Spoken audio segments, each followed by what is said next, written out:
నమస్కారం news vision కు స్వాగతం. ముందుగా వార్తల్లోని ముఖ్యాంశాలు.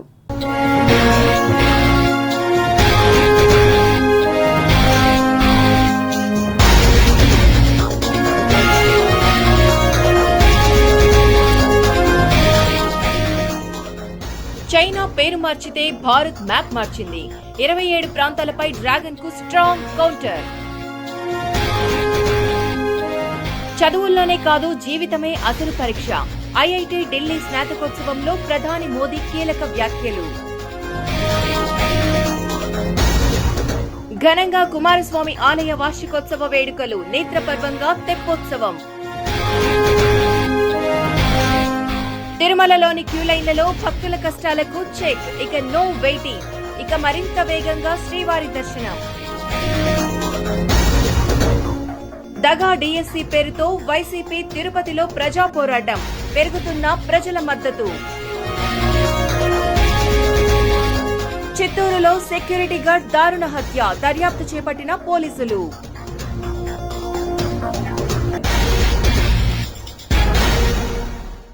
విద్యార్థులు జీవితంలో ఎదురయ్యే సవాళ్లకు ఇప్పటి నుంచే సిద్ధంగా ఉండాలని భారత ప్రధానమంత్రి నరేంద్ర మోదీ పిలుపునిచ్చారు. ఐఐటి ఢిల్లీ 57వ స్నాతకోత్సవంలో ప్రధాని మోదీ యువతకు కీలక సూచనలు చేశారు. క్యాంపస్లో సిలబస్ ఉంటుంది, కానీ జీవితంలో సిలబస్కు వెలుపలే పరీక్షలు ఉంటాయి అంటూ యువతను ఉద్దేశించి ఆసక్తికర వ్యాఖ్యలు చేశారు. జీవితానికి నిర్దిష్టమైన ప్రశ్నాపత్రం, ముందుగా నిర్ణయించిన మార్గం ఉండదని, కొన్నిసార్లు అసలు ప్రశ్న ఏమిటో కూడా ఎవరూ చెప్పరని, దాన్ని తామే గుర్తించి పరిష్కరించాల్సి ఉంటుందని అన్నారు. శనివారం ఆగస్టు 8 జరిగిన ఐఐటి ఢిల్లీ 57వ స్నాతకోత్సవంలో 3000 మందికి పైగా పట్టభద్రులు, వారిలో 587 మంది పీహెచ్డీ విద్యార్థులు పాల్గొన్నారు. ఈ సందర్భంగా విద్యార్థులను ఉద్దేశించి ప్రధాని మోదీ ప్రసంగించారు. గతంలో కోవిడ్ సమయంలో వర్చువల్గా విద్యార్థులతో మాట్లాడిన విషయాన్ని గుర్తు చేసుకున్న ఆయన ఈసారి వారిని ప్రత్యక్షంగా కలుసుకోవడం ఆనందంగా ఉందన్నారు. कैंपस लाइफ में सारे फंडे क्लियर होते थे. क्या पढ़ना है, कौन सा असाइनमेंट पूरा करना है, कौन सी परीक्षा देनी है, सब पहले से तय होता था. लेकिन जिंदगी कुछ अलग तरह से चलती है. वहां न कोई तय कोर्स होता है, न कोई क्वेश्चन पेपर होता है. कई बार तो ये भी कोई नहीं बताता कि असली सवाल क्या था. वो सवाल भी आपको खुद पहचानना पड़ता है. मैंने आईआईटी के अनेक अलुमनाई की यात्रा को देखा है. उनकी सक्सेस का कारण सिर्फ ये नहीं था कि उन्होंने सही जवाब दिए. उनकी सक्सेस का कारण ये था कि उन्होंने वो सवाल पहचाने जिन्हें दुनिया ने सवाल मानना ही छोड़ दिया था. उन्होंने उन समस्याओं का समाधान खोजा जिनके साथ बाकी लोग समझौते कर चुके थे. డిఎస్సి 2025 నియామకాల్లో జరిగిన అక్రమాలు, అవకతవకలపై సిబిఐ విచారణ జరపాలని రాజకీయ బాధ్యత వహిస్తూ విద్యాశాఖ మంత్రి నారా లోకేష్ రాజీనామా చేయాలని డిమాండ్ చేస్తూ తిరుపతి పాత మున్సిపల్ కార్యాలయం ఎదుట వైసీపీ నాయకులు చేపట్టిన రిలే నిరాహార దీక్షకు ప్రజల నుండి అనూహ్య మద్దతు లభిస్తోంది. ఉత్తర సర్టిఫికేట్ తీసుకొని ఏం చేశారంటే అసలు ఇవ్వాల్సిన వాళ్ళకి ఇవ్వకుండా ఇలా దగా చేయడం. ఎందుకంటే ఈడిఎస్సి కూడా నోటిఫికేషన్ జగన్మోహన్ రెడ్డి గారు ఆయన దాన్ని క్యాన్సిల్ చేసి ఏదో చేసి చివరికి దీన్ని ఇష్టం వచ్చినట్టు అమ్ముకోవడం, పంచిపెట్టడం, ఫస్ట్ ర్యాంక్ వచ్చిన నేషనల్ లెవెల్లో పార్టిసిపేట్ చేసిన ఉద్యోగాలు రాకపోవడం, అలాగే ఈరోజు ఒక కాంట్రాక్ట్ ఎంప్లాయీ ఫస్ట్ ర్యాంక్ రావడం, ఇవన్నీ చూస్తే ఒక నియమ నిబంధన లేకుండా అంటే అన్ఎంప్లాయీస్ జీవితాలతో ఆడుకున్నారని చెప్పాలి. దీనికి బాధ్యత వహించాలి. అవసరం మీకు లేదా? ఎందుకు మీరు స్పందించారు? దీని మీద ఎందుకు స్పందించాలంటే దీన్ని స్పందించాలి. దీనికి మా డిమాండ్ ఒకటే, మీరు ప్రభుత్వం ఉన్నారు కాబట్టి మేము సిబిఐ ఎంక్వైరీ అడుగుతున్నాం. మీరు నిరూపించుకోండి. ఆ రోజు సీతమ్మ అగ్ని ప్రవేశం చేసి నిరూపించుకోవాలి. ఈరోజు నిరూపించుకోండి. ఎందుకు దానికి దాట వేస్తున్నారు అంటే తప్పు లేకపోతే మీరు ఎందుకు దాట వేస్తున్నారు? మాకు కావాల్సిన ఒకటే సిబిఐని వాళ్ళకి కలగాలి. అసలు మామూలు మొత్తం క్యాన్సిల్ చేసి అవసరమైన అంటే సరైన వాళ్ళకి సరైన క్వాలిఫికేషన్ వాళ్ళకి న్యాయం జరగాలని మేము ఈరోజు పోరాడుతున్నాం. దానికి తప్పకుండా ప్రభుత్వం స్పందించిన అవసరం ఉందని డిమాండ్. మీ హయాంలో మీ మార్కు పాలన అస్సలు కనపడడం లేదు. నారా లోకేష్ ప్రతి రంగాన్ని అవినీతిమయం చేసేస్తున్నారు. అతని కారణంగా అర్హతలు ఉన్నటువంటి వాళ్ళందరూ కూడా ఉద్యోగాలకు దూరం అవుతున్నారు. కేవలం డిఎస్సిలోనే కాకుండా ఎక్కడ ఉద్యోగాలు జరిగినా కూడా టీడీపీ నేతల కనుసన్నల్లోనే ఆ ఉద్యోగ నియామకాలన్నీ కూడా జరిగి అవన్నీ కూడా అవినీతికి కేంద్రాలుగా మారిపోతున్నాయి. స్విమ్స్లో జరిగినటువంటి ఉద్యోగాలు కానివ్వండి, వచ్చినటువంటి ఉద్యోగాలు కానివ్వండి, టీటీడీలో ఇంజనీరింగ్ డిపార్ట్మెంట్లో కొత్తగా వచ్చినటువంటి ఉద్యోగాల్లో కూడా ఇలాంటి అవకతవకలే జరిగినట్టుగా ఆరోపణలు వినిపిస్తున్నాయి.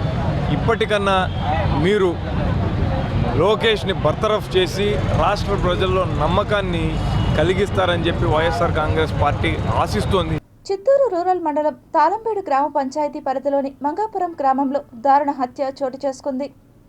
పట్టాభినాయుడు ఇంటికి సెక్యూరిటీ గార్డుగా పనిచేస్తున్న తెనాలికి చెందిన ఆనందరావు అనే వ్యక్తిని గుర్తు తెలియని దుండగులు హత్య చేశారు.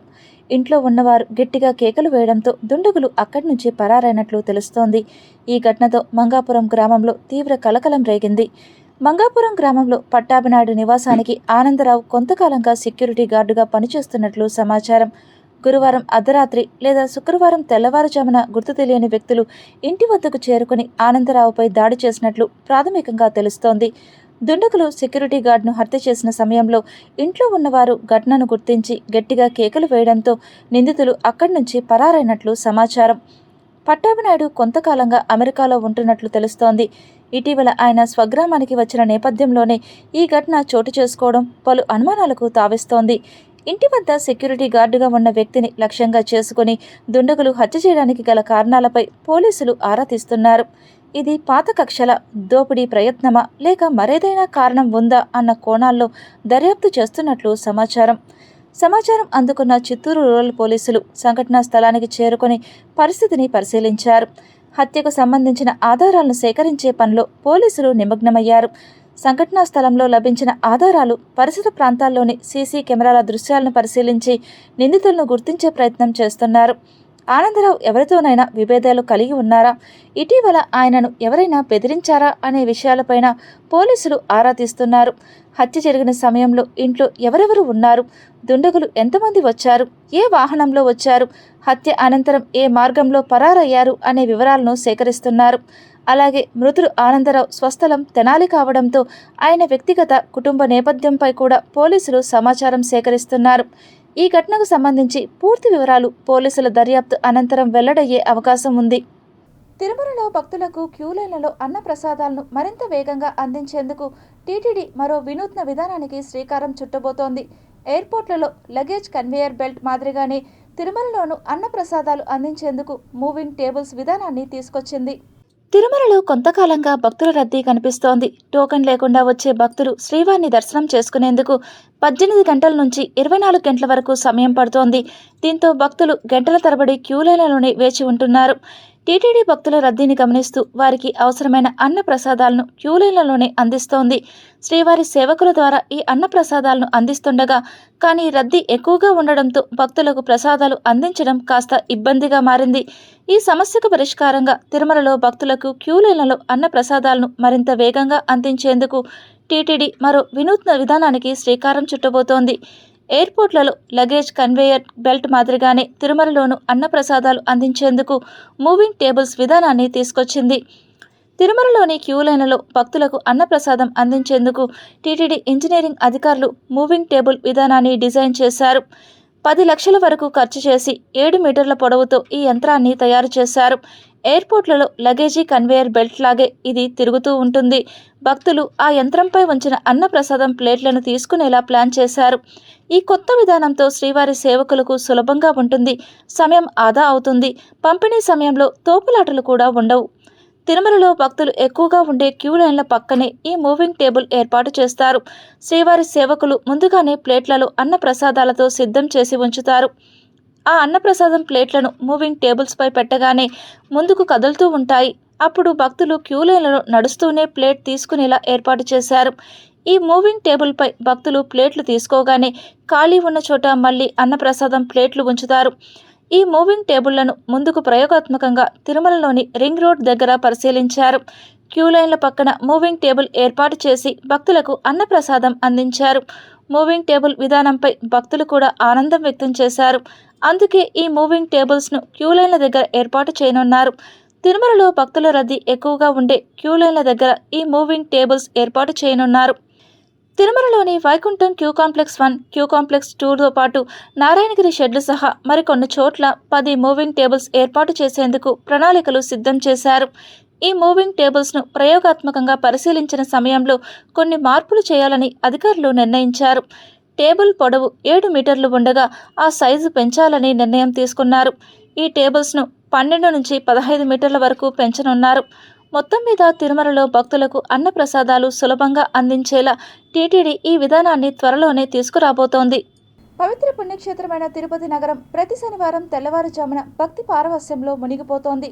కలియుగ ప్రత్యక్ష దైవం శ్రీ వెంకటేశ్వర స్వామివారి కృపా కటాక్షాలు నగర ప్రజలందరిపై ఉండాలని ఆకాంక్షిస్తూ భజన మండలి ఆధ్వర్యంలో ప్రతి శనివారం నగర సంకీర్తన నిర్వహిస్తున్నారు. ప్రతి శనివారం ఉదయం 5 గంటలకి గోవిందరాజస్వామి గుడి ఎదురుగా ఆంజనేయ స్వామి గుడి వద్దకు భక్తులందరూ చేరుకోవాలి. అక్కడ నుంచి తిరునామాలు ధరించి గరుడ దీపంతో ఈ గోవిందరాజస్వామి మహాగోపురం వద్దకు వెళ్ళి ఒక సంకీర్తన చేసి తరువాత దక్షిణ మాడ వీధిలో లక్ష్మీ నరసింహస్వామి గుడిని చూసుకుని అలాగే స్టేట్ బ్యాంకు, పూలమఠము, గాంధీ రోడ్డులో డౌన్ అయ్యి కరిమారియమ్మ గుడి అలాగే శ్రీరామ భజన మందిరం చూసుకుని తర్వాత గోవిందరాజస్వామి సన్నిధి వరకు వచ్చి ఇక్కడ మంగళం పాడి తదనంతరం భక్తులకు ప్రసాదాలు పంపిణీ జరుగుతుంది. ఇది వలయము.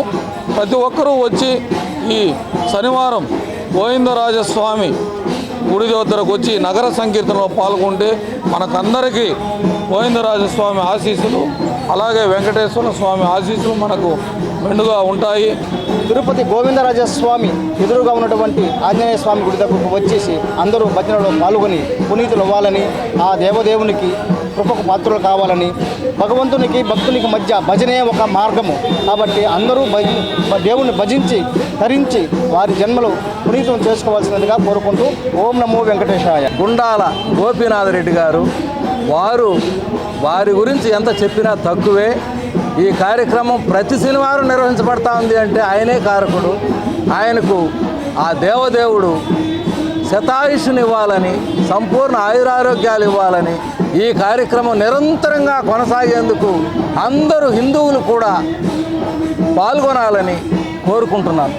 శ్రీకాళహస్తీశ్వరాలయానికి అనుబంధంగా విజ్ఞానగిరిపై వెలసిన కుమారస్వామి ఆలయ వార్షికోత్సవాల్లో భాగంగా తెప్పోత్సవం నేత్రపర్వంగా సాగింది.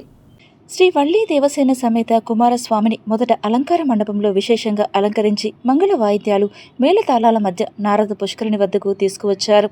తెప్పలపై అధిష్ఠింపజేసి నారద పుష్కరిణిలో విహరింపజేశారు. తెప్పోత్సవాన్ని పురస్కరించుకొని కోనేటి చుట్టూ ప్రత్యేకంగా ఏర్పాటు చేసిన విద్యుత్ దీపాలంకరణ ఆకట్టుకుంది. శుక్రవారం మధ్యాహ్నం వరకు ఆడికృత్తిక గడియలు ఉండడంతో భక్తులు పెద్ద సంఖ్యలో కావళ్లు మోస్తూ విజ్ఞానగిరికి తరలివచ్చారు. నారద పుష్కరంలో తల నీలాలు సమర్పించి కొండపైకి వెళ్లి స్వామి అమ్మవార్లను దర్శించుకుని మొక్కులు తీర్చుకున్నారు. ఉదయం నుంచి రాత్రి వరకు విజ్ఞానగిరిపై భక్తుల రద్దీ కొనసాగింది. ఇటీవల కూటమి ప్రభుత్వం నిర్వహించిన డీఎస్సీ అక్రమాలపైన సీబీఐ విచారణ చేపట్టి రాష్ట్ర మంత్రి నారా లోకేష్ వెంటనే రాజీనామా చేయాలని చంద్రగిరి నియోజకవర్గ YCP party incharge Chevireddy Mohith Reddy demand చేశారు. రాష్ట్ర వైఎస్ఆర్సీపీ పార్టీ ఆదేశాల మేరకు చంద్రగిరి నియోజకవర్గంలో డీఎస్సీ అక్రమాలపైన రిలే నిరాహార దీక్షలు చేపట్టారు. అందులో భాగంగా శనివారం ఉదయం తిరుచానూరు ఘంటసాల విగ్రహం వద్ద వైసీపీ చంద్రగిరి నియోజకవర్గం ఇన్ఛార్జ్ మోహిత్ రెడ్డి ఆధ్వర్యంలో వైసీపీ కార్యకర్తలతో కలిసి చేపట్టారు. ఈ రిలే దీక్షలో తిరుచానూరు మాజీ సర్పంచ్ రామచంద్రారెడ్డి, వ్యవసాయ market yard chairman Sridhar Reddy, YCP నాయకులు, కార్యకర్తలు పెద్ద సంఖ్యలో పాల్గొన్నారు. ప్రభుత్వం చేసే అక్రమాలు, అన్యాయాలు, ఏ విధంగా విద్యార్థులను మోసం చేసి ఎంతోమంది రాత్రి పగులు కష్టపడి చదివిన పిల్లలకి ఉద్యోగాలు రాకుండా వాళ్ళ బంధువులు, వాళ్ళ అనుయాయులు, వాళ్ళ పార్టీ వ్యక్తులు వాళ్ళు డబ్బులు తీసుకొని ఉద్యోగాలు ఇచ్చే వాళ్ళకి మాత్రమే ఈరోజు డిఎస్సిలో ఉద్యోగాలు ఇవ్వడం జరిగింది. ఒక స్పోర్ట్స్ కోటా అని చెప్పి నేషనల్ వైడ్ సెలెక్ట్ అయిన స్పోర్ట్స్ మ్యాన్స్ వదిలేసి వీళ్ళు దొంగ సర్టిఫికేట్లు ఇచ్చుకున్న మనుషులతో ఎంతో మందికి అక్రమంగా ఉద్యోగాలు కల్పించడం జరిగింది. నిజంగానే చాలా బాధాకరం. ఆంధ్రప్రదేశ్లో 200 కోట్ల పైన ఈ రోజు వీళ్ళు ఈ ఒక్క స్కామ్లో కలెక్ట్ చేశారు. తప్పకుండా దీని మీద జెన్జీ ఉద్యమం ఎలా ఉంటుందో చూపిస్తామని తెలియజేస్తున్నా. మొన్నటికి మొన్న కేంద్ర ప్రభుత్వంలో ఒక మంత్రి రాజీనామా చేయడం జరిగింది. ఆ మంత్రికి డైరెక్ట్గా సంబంధం లేకపోయినా కింద ఎవరో తప్పు చేసినా కూడా నైతిక బాధ్యత వహించి ఆ రోజు మంత్రి రాజీనామా చేశారు. అదే ఆంధ్రప్రదేశ్లో అయితే అది పొరపాట్లు కాదు, పాపాలు చేశారు వీళ్ళు.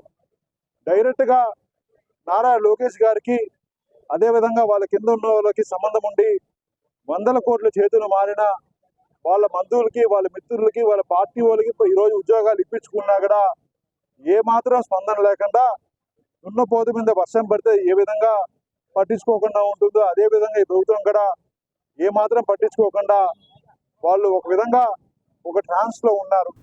విద్యుత్ రంగంలో పనిచేస్తున్న వేలాది కాంట్రాక్టు కార్మికుల న్యాయమైన డిమాండ్ల సాధన కోసం ఏఈసీఈఏ G3045 ఉమ్మడి చిత్తూరు జిల్లా ఆధ్వర్యంలో 100 రోజులుగా కొనసాగిన సోషల్ మీడియా ఉద్యమం విజయవంతంగా పూర్తయిందని రాష్ట్ర వర్కింగ్ ప్రెసిడెంట్ ఎం సుధాకర్ తెలిపారు.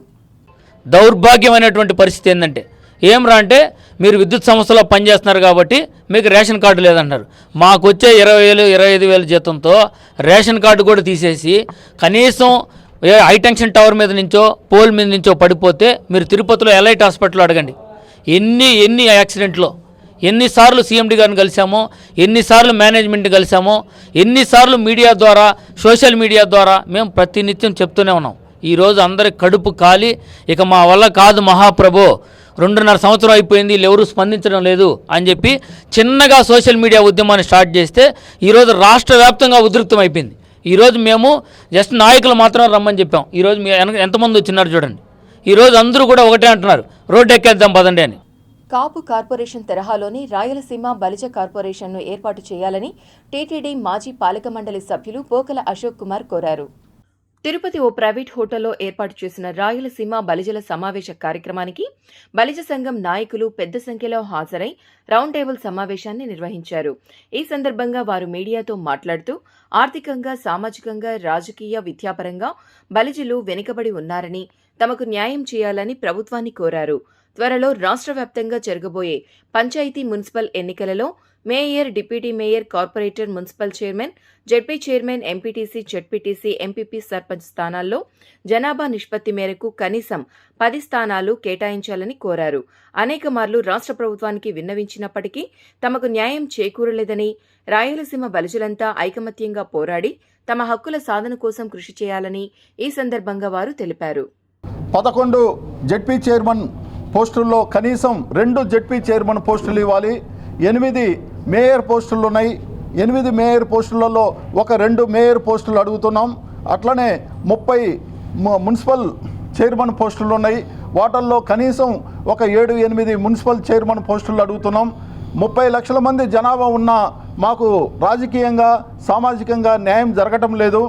కావున అన్ని పార్టీలకు అతీతంగా ఈరోజు ఈ బలిజ సామాజిక వర్గం పెద్దలు, కుల నాయకులు, మేధావులతో సమావేశం ఏర్పాటు చేయడం జరిగింది. ఇది రాష్ట్ర వ్యాప్తంగా ఒకే రకమైనటువంటి ఉద్యమం, ఒకే రకమైనటువంటి నినాదంతో జరగని పని. కేవలము రాయలసీమ బలిజలైతే ఇక్కడ ఉన్నటువంటి వెనుకబాటుతనం కానీ, ఆర్థికంగా వెనుకబడి ఉన్నారు, సామాజికంగా వెనుకబడి ఉన్నారు, రాజకీయంగా ఇంకా వెనుకబడి ఉన్నారు, పారిశ్రామికంగా వెనుకబడి ఉన్నారు. వీళ్లకు న్యాయం చేయగలిగితే ప్రభుత్వాలు అక్కడ అవసరం లేదు. సర్కార్ జిల్లాలు కావచ్చు, ఉత్తరాంధ్ర కావచ్చు, వాళ్ళు అసలు అడగడం లేదు. ఏది బీసీ రిజర్వేషన్ అడగడం లేదు. రాజకీయంగా ముందు నుంచి కూడా వాళ్ళు అప్పటి నుంచి కొన్ని సంవత్సరాలుగా వాళ్ళే కొట్టాడుకుంటున్నారు. అక్కడ యువతరానికి మన సంస్కృతి సంప్రదాయాలపై అవగాహన కల్పించడంలో భగవద్గీత కీలక పాత్ర పోషిస్తుందని శ్రీవారి భక్తుడు జగన్నాథం పేర్కొన్నారు. మారుతున్న కాలానికి అనుగుణంగా ప్రతి ఇంట్లో భాగవతం ఉండాలనే గొప్ప సదుద్దేశంతో కృషి చేస్తున్నామని అన్నారు. ఈ సందర్భంగా ఆయన మాట్లాడుతూ సమాజంలో నైతిక విలువలు, ఆధ్యాత్మిక చింతన పెంపొందించేందుకు భాగవత గ్రంథ పఠనం, ప్రవచనాలు అవసరమని అన్నారు. ఆ దిశగా వివిధ ప్రాంతాల్లో భగవద్గీత ప్రచార కార్యక్రమాలు, సప్తాహాలు నిర్వహించి ప్రతి ఇంటికి భాగవతాన్ని చేర్చేందుకు కృషి చేస్తున్నామని ఆయన వివరించారు. భక్తులు, దాతలు సహకరించి తమ ఇళ్లలో భాగవత పారాయణం ప్రారంభించాలని కోరారు. బాల్యం నుండే విద్యార్థులకు భాగవతాన్ని అలవాటు చేయడం ద్వారా హిందూ సంస్కృతి పట్ల గౌరవం పెరుగుతుందని తెలిపారు. మన పిల్లలకు మంచి నీతులు, విలువలు నేర్పాలంటే భాగవతం తప్పనిసరి. ప్రతి ఇంట్లో ఒక భాగవత గ్రంథం ఉండాలి. వారానికి ఒక్కసారైనా కుటుంబంతో కలిసి పారాయణం చేయాలి. అప్పుడే మన సంస్కృతి నిలబడుతుందని అన్నారు. రాజ్యాలు ఎలా కూలిపోయినాయి, అప్పుడు రాజ్యాలు కూలిపోయినప్పుడు భగవద్గీత యొక్క సారాంశం తెలియజేస్తే రాముడు కానీ అక్కడి నుండి ఉన్నటువంటి సనాతన ధర్మాలతో ఈ భగవద్గీత చదివిన వాళ్ళందరూ కూడా ఆరోగ్యంగా, ఆనందంగా, వాళ్ళ కుటుంబ సభ్యులందరూ కూడా ఆరోగ్యంగా ఉన్నారు. కాబట్టి ఇలాంటి సనాతన ధర్మాన్ని తిరుపతిలో ఇక్కడ స్టార్ట్ చేశాం. ప్రతి ఒక్కరూ కూడా ఈ భగవద్గీత తీసుకోవాలనే ఉద్దేశంతో అందరికీ ఇక్కడ తెలియజేయడానికి కూర్చున్నాం. ఈ భగవద్గీత ముఖ్య ఉద్దేశం ఏమంటే ఇది 14 భాషల్లో ఉంటుంది. తెలుగు భాషలో ముఖ్యంగా మనం ఏదైతే వినాలనుకుంటున్నామంటే ఆ సారాంశం మొత్తం తెలుగులో ఉంటుంది. కాబట్టి ఈ భగవద్గీతను అందరూ చదువుకుండా వినాలనే ఉద్దేశంతోనే ఈ కార్యక్రమం చేస్తున్నాం. సర్వేయర్లు లేవనెత్తిన 14 డిమాండ్లలో 11 డిమాండ్లను తీర్చిన ప్రభుత్వానికి కృతజ్ఞతలు తెలియజేస్తున్నామని రాష్ట్ర అధ్యక్షులు వెంకటరమణ అన్నారు. అట్లాగే డిపార్ట్మెంట్కు కావాల్సినటువంటి రీసర్వే చేయడానికి కావాల్సినటువంటి ల్యాప్టాప్లు కానీ, అట్లాగే రోవర్లు కానీ అవన్నీ కూడా ఎప్పటికప్పుడు తెప్పించి సర్వే డిపార్ట్మెంటు పనిచేయడానికి దోహదపడుతున్నటువంటి ప్రభుత్వానికి మా యొక్క ఏపీఎస్సీ అంటే ఆంధ్రప్రదేశ్ సర్వే ఉద్యోగం సంఘం నుంచి మేము కృతజ్ఞతలు తెలియజేసుకుంటాం ప్రభుత్వానికి. అట్లాగే మరొకసారి మీ ద్వారా మేము తెలియజేస్తున్నాం, ఏదైతే ప్రభుత్వం ప్రజల మేరుగోరి రీసర్వే కార్యక్రమాన్ని చేపట్టిందో దాన్ని మేమందరూ కూడా చాలా శ్రద్ధతో, భక్తితో దాన్ని ఎటువంటి తప్పులు లేకుండా రీసర్వే చేయడానికి మేమందరూ కూడా కృతజ్ఞతలు ఉన్నామని చెప్పి మీ ద్వారా తెలియజేసుకుంటాం. దానిలో ముఖ్యంగా గ్రామ సర్వేయర్లు చాలా ఎక్కువ దానిలో భాగస్వాములు అవుతూ ఉన్నారు. వాళ్ళకి ఉన్న సమస్య ఏంటంటే వాళ్ళకి ఉన్న ప్లేస్లో కాకుండా డిప్యుటేషన్ కారణంగా బయట పనిచేసే సందర్భంలో వాళ్ళకి అటెండెన్స్ విషయంలో ఎందుకు ఇబ్బంది వచ్చి శాలరీ విషయంలో ఇబ్బందులు పడుతూ ఉన్నారు. వాళ్ళు కోరుకుంటుంది ఏంటంటే పని చేస్తాం, మాకు ఎక్కడైనా సరే మేము అటెండెన్స్ వేసుకునే ఫెసిలిటీ ఇవ్వమని వాళ్ళు కోరుతున్నారు. అట్లానే వాళ్ళ స్థానం దాటి బయటికి వెళ్ళి పనిచేసేటప్పుడు టీఏడిఏలు కావాలని అడుగుతున్నారు. రియల్ ఎస్టేట్ రంగం బలపడితేనే రాష్ట్రం మరింత అభివృద్ధి పదంలో పరుగులు తీస్తుందని ఆంధ్రప్రదేశ్ రాష్ట్ర పురపాలక శాఖ మంత్రి నారాయణ పేర్కొన్నారు. తిరుపతి శ్రీ కన్వెన్షన్ హాల్లో ఆగస్టు 7, 8, 9 తేదీల్లో 3 రోజుల పాటు అంగరంగ వైభవంగా ఎక్స్పోను నిర్వహిస్తున్నారు. 2వ రోజులో భాగంగా ఆంధ్రప్రదేశ్ రాష్ట్ర పురపాలక శాఖ మంత్రి నారాయణ, తిరుపతి ఎమ్మెల్యే ఆరణి శ్రీనివాసులు, తిరుమల తిరుపతి దేవస్థానం పాలక మండలి సభ్యులు, భానుప్రకాష్ రెడ్డి, క్రెడై సభ్యులు, బ్యాంకర్లు, బిల్డర్సు హాజరయ్యారు. ఎక్స్పోను ఉద్దేశించి మినిస్టర్ నారాయణ మాట్లాడుతూ ఒకే ప్రదేశంలో ఇంటి నిర్మాణానికి కావలసిన అన్ని సౌకర్యాలు కల్పించడంలో ఎక్స్పో కీలక పాత్ర పోషించిందని అన్నారు. ఇంత గొప్ప ఎక్స్పోను నిర్వహించిన సిబ్బందిని మంత్రి నారాయణ మరియు ముఖ్య అతిథులు అభినందించారు. భవిష్యత్తులో ఇలాంటి మరెన్నో ఎక్స్పోలు నిర్వహించి ప్రజలకు విశేష సేవలు అందించాలని ఆయన అన్నారు. ఒకే చోట బిల్డర్లు, బ్యాంకులు, మెటీరియల్ సప్లయర్లు అందుబాటులో ఉండటం వల్ల ప్రజలకు సమయం, డబ్బు ఆదా అవుతుంది. ఇలాంటి ఎక్స్పోలను ప్రతి జిల్లాలో నిర్వహించాలంటూ నిర్వాహకులను అభినందించారు. ప్రతి ఒక్కరూ ఎక్స్పోను సందర్శించి తమకు అవసరమైన సౌకర్యాలు, సదుపాయాలను సద్వినియోగం చేసుకునేందుకు ఇది ఒక గొప్ప సువర్ణావకాశమని పేర్కొన్నారు. మీరు చాలా సర్వీస్ చేస్తున్నారు, దీంతో సిఎస్ఆర్ సర్వీస్ కూడా ఫండ్ చేస్తున్నాం ఇప్పుడే చెప్పారు. ఇటువంటి ఎక్స్పోలు పెట్టడం వల్ల అడ్వాంటేజ్ ఏంటంటే ఎవరైతే హౌసెస్ ప్రతి ఒక్కరికి హౌస్ కట్టాలని కల ఉంటుంది. ఆ హౌస్ కట్టేటప్పుడు క్వాలిటీ ఆఫ్ హౌసెస్ వాళ్ళు వచ్చి వెళ్ళి చూడటం వల్ల వాళ్ళకు కూడా అవగాహన కలుగుతుంది.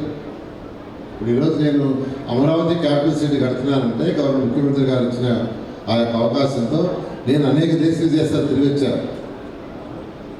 చైనా కావచ్చు, జపాన్ కావచ్చు, రష్యా కావచ్చు, సింగపూర్ కావచ్చు, మలేషియా కావచ్చు, అష్టాబాద్ కావచ్చు, అస్తానా కావచ్చు, అనేక దేశ విదేశాలు తిరగటం వల్ల వచ్చిన నాలెడ్జ్తో ఈరోజు యాక్చువల్గా బెటర్గా చేయగలుగుతున్నాం. మన జరుగుతూ ఉంది. తిరుపతిలో అభివృద్ధి దినదిన అభివృద్ధి చెందుతూ ఉంది. వాళ్ళకి ఏదైనా చిన్న చిన్న సమస్యలు కూడా మన మంత్రివర్గ గారు వచ్చారు. వారు కూడా ఇప్పటికే చాలా వరకు సడలింపు చేశారు. ఇంకా కూడా ఏదైనా ఇబ్బందులు ఉంటే తెలియజేస్తే మా వంతు కృషి చేసి మంత్రివర్యులు చెప్పి ముఖ్యమంత్రి ద్వారా పరిష్కరిస్తామని తెలియజేస్తూ ఈ యొక్క అవకాశం కల్పించిన క్రీడా ప్రాపర్టీ ఎక్స్పో వారికి మరి షాప్ వచ్చి ఈరోజు ప్రదర్శించిన వారందరికీ కూడా పేరు పేరున హృదయపూర్వక నమస్కారాలు తెలియజేసుకుంటూ ముఖ్యంగా ఈ క్రీడా జిఎస్టీకి సంబంధించినటువంటి అది కేంద్ర ప్రభుత్వ పరిధిలో ఉంది. దాన్ని కూడా పరిష్కరిస్తే ఖచ్చితంగా ఇంకా మిగిలిన సమస్యలు కూడా వారికి తీరిపోతాయి. కాబట్టి మనం అందరం కలిసి ముఖ్యంగా ఎన్డీఏ కూటమిలో మనం ఉన్నాం కాబట్టి ఖచ్చితంగా వీరికి మనం అండగా నీడగా తోడుగా ఖచ్చితంగా ఉండాలి. ఎందుకంటే ఈ 2024 తర్వాత ఆంధ్రప్రదేశ్లో ఈ నిర్మాణం కొద్దిగా ఊపందుకునింది. దాన్ని అలాగే కొనసాగించాలంటే వారికి ఉన్నటువంటి సమస్యల్లో మనం కూడా వారికి కలిసి నడిచి దాన్ని పరిష్కరించే మార్గం చూపాలని చెప్పి ఈ సందర్భంగా మిమ్మల్ని కోరుకుంటూ, ఖచ్చితంగా రాష్ట్రంలో మీరు, కేంద్రంలో భారతీయ జనతా పార్టీ ఎన్డీఏ కూటమి ఉంది కాబట్టి మీరు ఏదైనా నిన్ననే చెప్పడం జరిగింది. ఖచ్చితంగా మీ సమస్యల్ని మేము పరిష్కరించేదానికి మీతో పాటు ఉంటామని చెప్పి మరోసారి మీకు మాటిస్తూ ఈ మంచి అవకాశం కల్పించి మీ అందరికీ మరోసారి ధన్యవాదాలు తెలియజేసుకుంటున్నా. జై హింద్, జై భారత్. క్రీడకి ఈ రాష్ట్రంలో ఆత్మబంధువు ఎవరైనా ఉన్నారంటే శ్రీ నారాయణ గారు మాత్రమే అని చెప్పి సగర్వంగా మేము తెలియజేసుకుంటాం. ఎందుకంటే మన ముఖ్యమంత్రి వారి మీద ఎంతో నమ్మకాన్ని ఉంచి ఇందాక భానుప్రకాష్ రెడ్డి గారు చెప్పినట్టు మున్సిపల్ శాఖ, పట్టణాభివృద్ధి శాఖ చిన్న విషయంగా చాలా పెద్ద విశాలమైనటువంటి శాఖ, చాలా పరివర్తన ఉంటుంది. అయినప్పటికీ వారి మీద ఉన్నటువంటి నమ్మకంతో ఈ ఒక అమరావతి పట్టణాన్ని అభివృద్ధి చేసే గురుతరమైనటువంటి బాధ్యత, ఎన్నో రకాలైనటువంటి ఇబ్బందులు ఎదుర్కొంటూ మరి అక్కడ కూడా అద్భుతమైనటువంటి డెవలప్మెంట్ని ప్రదర్శిస్తూ ముందుకు తీసుకెళ్తున్నటువంటి పరిస్థితి. అట్లాంటి గురుతరమైనటువంటి బాధ్యతని శ్రీ నారాయణ గారి మీద రాష్ట్ర ప్రభుత్వం ఉంచడం, వారి యొక్క మరి క్యాపబిలిటీకి, క్రెడిబిలిటీకి అది ఒక నిదర్శనంగా మనందరం కూడా గ్రహించవచ్చు. భారతీయ విద్యాభవన్ శ్రీ వెంకటేశ్వర విద్యాలయ వార్షిక క్రీడా దినోత్సవం కార్యక్రమం కన్నుల పండుగగా నిర్వహించారు. ముఖ్య అతిథిగా మాజీ భారత క్రికెటర్, భారత జట్టు సీనియర్ సెలక్షన్ కమిటీ సభ్యులు మన్నవ శ్రీకాంత్ ప్రసాద్ విచ్చేశారు. ఈ కార్యక్రమంలో క్రీడాకారులచే ఒలింపిక్ జ్యోతి ప్రజ్వలనతో ప్రారంభమైంది. ఈ కార్యక్రమంలో విద్యార్థులచే క్రీడా ప్రతిజ్ఞ చేయించారు ముఖ్య అతిథి శ్రీకాంత్ ప్రసాద్. ఈ కార్యక్రమానికి అధ్యక్షత వహించిన భారతీయ విద్యాభవన్ గౌరవ సంచాలకులు మరియు కోశాధికారి డాక్టర్ ఎన్ సత్యనారాయణరాజు గారు ప్రసంగిస్తూ, భారతీయ విద్యాభవన్ విద్యార్థులకు సాంప్రదాయ కళలతో పాటు ఆధ్యాత్మిక విలువలను మరియు క్రీడలను ప్రోత్సహిస్తూ విద్యార్థుల అభివృద్ధికి కృషి చేస్తుందని తెలిపారు.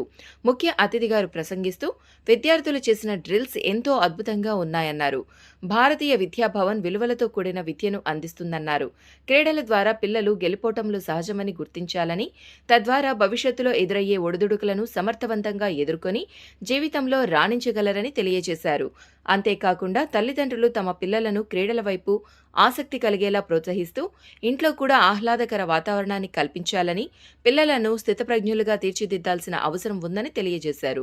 తదుపరి ముఖ్య అతిథి చేతుల మీదుగా బహుమతుల ప్రదానం జరిగింది. భవన్స్ విద్యార్థులచే నిర్వహించబడిన డ్రిల్స్, అంబ్రిల్లా, లీవ్స్, మాస్క్, కంచీరా, హూప్స్, డంబల్స్, శారీ డ్రిల్స్ చూపర్లను ఎంతగానో ఆకట్టుకున్నాయి. తదుపరి ముఖ్య అతిథులను కమిటీ సభ్యులు దుస్సాలువతో సత్కరించారు. ఈ కార్యక్రమంలో పాఠశాల యాజమాన్యం, తిరుపతి కేంద్ర కమిటీ సభ్యులు, పాఠశాల కమిటీ సభ్యులు, తల్లిదండ్రులు, పాఠశాల ప్రధానోపాధ్యాయురాలు శ్రీమతి డి పద్మజ మరియు ఇతర ఉపాధ్యాయ బృందం పాల్గొన్నారు. ఇప్పుడు కొన్ని సంక్షిప్త వార్తలు చూద్దాం. సోనోవిజన్లో భారీ చోరీ. ఎస్వి యూనివర్సిటీ పోలీస్ స్టేషన్ పరిధిలోని అన్నమయ్య సర్కిల్ సోనోవిజన్ మొబైల్ షాప్లో శుక్రవారం అర్ధరాత్రి ఘటన. గోడకు కన్నం వేసి షాపులోకి ప్రవేశించిన చోరులు సుమారు 50 యాపిల్ ఫోన్లతో పాటు ఇతర కంపెనీలకు చెందిన మరో 200 మొబైల్ ఫోన్లు, పలు ఎలక్ట్రానిక్ వస్తువులను అపహరణ. చోరీకి గురైన మొబైళ్ల విలువ సుమారు 2 కోట్ల మేర ఉంటుందని షాప్ నిర్వాహకులు చెబుతున్న వైనం. సమాచారం అందుకున్న పోలీసులు ఘటనా స్థలానికి చేరుకుని పరిశీలన, సీసీ కెమెరాల ఆధారంగా దర్యాప్తు చేపట్టారు. వార్తలు ముగించే ముందు ముఖ్యాంశాలు మరోసారి.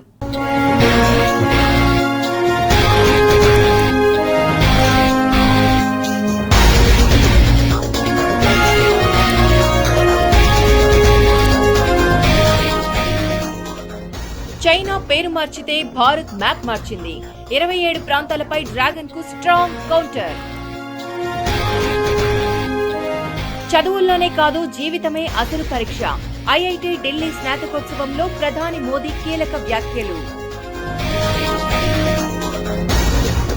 ఘనంగా కుమారస్వామి ఆలయ వార్షికోత్సవ వేడుకలు. నేత్రపర్వంగా తెప్పోత్సవం. తిరుమలలోని క్యూలైన్లలో భక్తుల కష్టాలకు చెక్. ఇక నో వెయిటింగ్. ఇక మరింత వేగంగా శ్రీవారి దర్శనం. దగా డిఎస్సి పేరుతో వైసీపీ తిరుపతిలో ప్రజా పోరాటం. పెరుగుతున్న ప్రజల మద్దతు. చిత్తూరులో సెక్యూరిటీ గార్డ్ దారుణ హత్య. దర్యాప్తు చేపట్టిన పోలీసులు.